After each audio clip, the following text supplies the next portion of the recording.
جو خدمات دے رہے ہیں، بولان میڈیکل کالج کے vice principal doctor Ilyas Baloch, Bolan medical college کے جو سرکاری ادارہ ہے، جو کوئٹہ کا پرانا میڈیکل کالج ہے، اس کے وائس پرنسپل ہے، ان کو اس طریقے سے اٹھانا اور کوئی وجوہات نہ بتانا، یہ ایک نہایت ہی جو غیر قانونی کام ہے اور غیر قانونی عمل ہے اور ایک انسانی حقوق کی پامالی ہو رہی ہے۔ ان سب واقعات کے ساتھ ساتھ ایک اور جو واقعہ ہے وہ پھر سول ہاسپٹل میں ہوا ہے۔ سول ہاسپٹل میں 13 کے قریب لاشیں جعفر ایکسپریس کے واقعے کے بعد لائی گئی ہے۔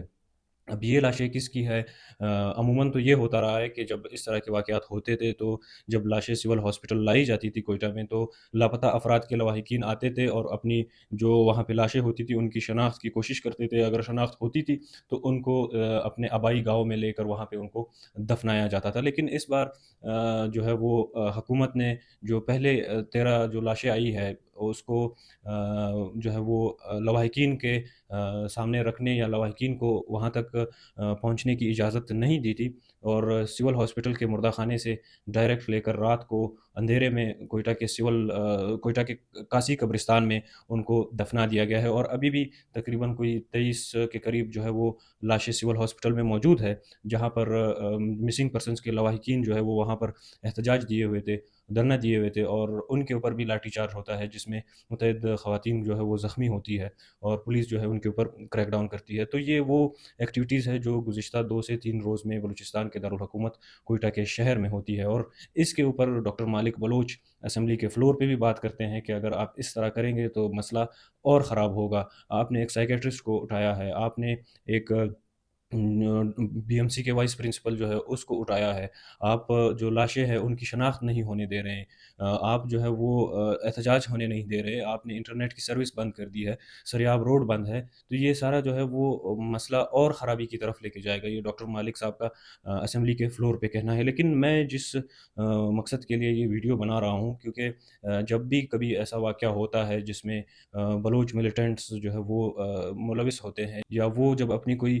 جیسے جعفر ایکسپریس کا واقعہ ہے یا مساخیل کا واقعہ ہے، جب وہ واقعہ ہوتا تو پنجاب سے، خصوصاً اسلام آباد سے مین اسٹریم سیاست کرنے والے مین اسٹریم جرنلسٹ جو ہے وہ، یا جب ڈاکٹر مارنگ اسلام آباد آئی تھی اور اسلام آباد میں جب وہ لوگ مسنگ پرسنس کے ساتھ پریس کلب کے سامنے بیٹھے تھے، تو ہماری ایک خاتون جرنلسٹ جو ہے وہ جا کر ڈاکٹر مارنگ سے مذمتیں مانگ رہی تھی کہ آپ فلانے کی مذمت کریں، آپ فلانے واقعے کی مذمت کریں۔ تو ڈاکٹر مارنگ نے ٹویٹ تو کر دی کہ میں ہر قسم کے واقعے کی جو انسانیت کے خلاف ہو، جس میں ایک انسان کو مارا جا رہا ہو، تو اس کی میں مذمت کرتی ہوں۔ اور اس کے بعد جو ہے وہ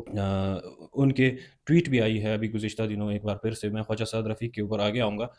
گزشتہ دنوں ان کی ایک ٹویٹ بھی آئی تھی کہ مذمت کرنا جو ہے وہ حل نہیں ہے معاملے کا، مذمت کرنا جو ہے وہ حل نہیں ہے کسی مسئلے کا، مذمت سے آگے جو ہے وہ ہم بڑھ کر کام کر رہے ہیں، ہم احتجاج کر رہے ہیں، ہم جو ہے وہ اس کے لیے آواز اٹھا رہے ہیں، اور مذمت کرنا جو ہے وہ ان لوگوں کو کلین چٹ دینے کے برابر ہے جو یہ ایکٹیویٹیز کر رہے ہیں۔ یا اس کے علاوہ جو انہوں نے بلوچستان کے نوجوانوں سے مخاطب ہو کر کہا کہ آپ کو بلوچستان سے باہر بیٹھ کر لوگ یہ بتا رہے ہیں کہ آپ نے احتجاج کس طرح کرنا ہے، آپ نے مذمت کس طرح کرنی ہے، آپ نے آگے کس طرح بڑھنا ہے، تو یہ ان کا حق نہیں ہے، کیونکہ جو بلوچستان میں ہو رہا ہے، جو احساس یہاں پہ ہے، جو متاثرین یہاں پر ہے، وہ ان کو نہیں نظر آ رہا، نہ ہی ان کو اس اذیت کا، اس درد کا احساس ہے۔ لہٰذا وہ روایتی انداز سے جو ہے وہ آپ سے مطالبہ کر رہے ہیں کہ آپ مذمت کریں، اور اگر آپ مذمت کریں گے تو اس سے کچھ نہیں ہوگا۔ تو میں اس خاتون جرنلسٹ سے مخاطب ہوں کہ آیا ابھی جو 2-3 روز سے بلوچستان کے دارالحکومت کوئٹہ میں جو ڈاکٹرز اٹھائے گئے ہیں، جو کمرانی فیملی کے ممبرز اٹھائے گئے ہیں، جو سول ہاسپٹل میں واقعہ ہوا ہے، یا اس کے بعد جو دیگر واقعات ہوئے ہیں، جو احتجاج یا جو فون کال بند کیا گیا ہے، جو یونیورسٹیز بند ہے، کیا آپ نے اس کے اوپر کوئی مذمت کی ہے؟ یا میں خواجہ سعد رفیق کی طرف آتا ہوں کہ خواجہ سعد رفیق صاحب، آپ نے تو لمبا سا ٹویٹ کر کے یہ کہہ دیا تھا ان دنوں میں جب جعفر ایکسپریس کا واقعہ ہوا تھا کہ ڈاکٹر مہرنگ کی مذمت نہیں آئی، پاکستان کی سول سوسائٹی اور ہیومن رائٹس کے لوگ جو ہے وہ آپ کے مذمت کا انتظار کر رہے ہیں۔ تو کیا آپ نے اس واقعے کی مذمت کی ہے جو بلوچستان میں، جو کوئٹہ میں ابھی 2-3 روز سے مسلسل ہوتا ہوا نظر آ رہا ہے، جو اس میں انسانی حقوق کی پامالیاں ہو رہی ہے، جس میں آئین کی دھجیاں اٹھائی جا رہی ہے؟ کیا آپ نے اس کا مذمت کا مطالبہ کیا ہے؟ یا آپ نے خود جو ہے وہ کوئی مذمت کی ہے، کوئی پلیٹ فارم جو آپ کے پاس تو بہت سے پلیٹ فارمز ہوتے ہیں، اس پہ بیٹھ کر آپ نے کوئی مذمتی بیان دیا ہو، یا چلو چھوڑے وہ آپ نہیں دیا ہوگا، کسی نجی مجلس میں بیٹھ کر آپ نے کہیں پہ کوئی مذمت کی ہو تو کائنڈلی اس کا بھی